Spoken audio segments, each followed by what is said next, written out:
అన్నపూర్ణగా అభివర్ణించే ఆంధ్రప్రదేశ్లో అన్నదాతల బలవన్మరణాలు మరింత ఆందోళనకరమని నెల్లూరు జిల్లా ఉదయగిరి నియోజకవర్గంలోని మాజీ ఎమ్మెల్యే ఉదయగిరి నియోజకవర్గ టీడీపీ ఇన్ఛార్జ్ బొల్లినేని వెంకటరామారావు పేర్కొన్నారు.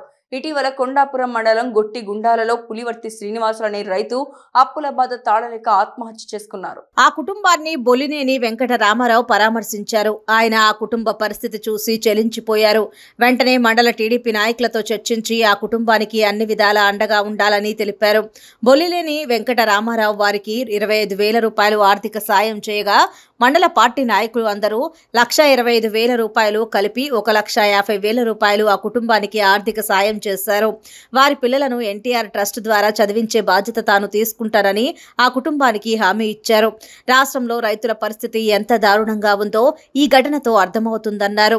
రైతుల సమస్యలపై పూర్తి స్థాయిలో దృష్టి పెట్టాల్సిన అవసరం ఉందన్నారు. సాగుకు సబ్సిడీలు, పంటలకు గిట్టుబాటు ధరలు ఇచ్చి రైతుకు ప్రభుత్వం అండగా నిలవాలని కోరారు. ఈ సంఘటనను ప్రభుత్వం తీవ్ర అంశంగా పరిగణించి వెంటనే తగిన చర్యలు తీసుకోవాలని విజ్ఞప్తి చేశారు. ఈరోజు గొట్టిగొండాల గ్రామంలో పులివర్తి శ్రీనివాస్ అనే ఒక రైతు ఆత్మహత్య చేసుకోవటం జరిగింది.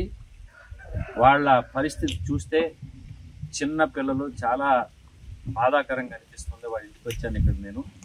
అయితే అది చూసిన తర్వాత మనసు చెలించి ఇక్కడ ఉండే వాళ్ళందరూ నాతో పాటు మేమందరం కలిపి దాదాపుగా 1,35,000 రూపాయలు వాళ్ళకి ఆర్థిక సహాయం చేసేదానికి కొండాపురం మండల తెలుగుదేశం పార్టీ నాయకులు అందరూ కూడా ముందుకు వచ్చారు. వాళ్ళందరినీ మనస్ఫూర్తిగా అభినందిస్తున్నాను.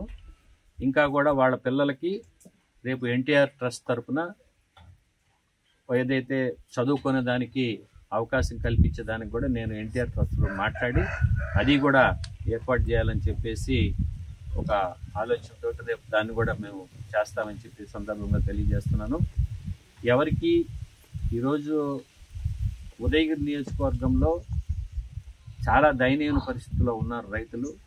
ఇది ఒక ఆదర్శంగా తీసుకొని ఒక రైతు ఆత్మహత్య చేసుకున్నారని చెప్పేసి ప్రతి ఒక్కళ్ళు కలత చెంది ఈరోజు ఇక్కడికి వచ్చి ఈ కార్యక్రమాన్ని చేయడం జరిగింది. ముందు కూడా ఎవరికి ఇలాంటివి అన్యాయం జరిగినా కూడా ఏ కులమైనా ఎవరైనా కూడా ఇక్కడ మా నాయకులందరూ ఇదే విధంగా ముందుకెళ్తారని చెప్పి ఆశిస్తున్నాను.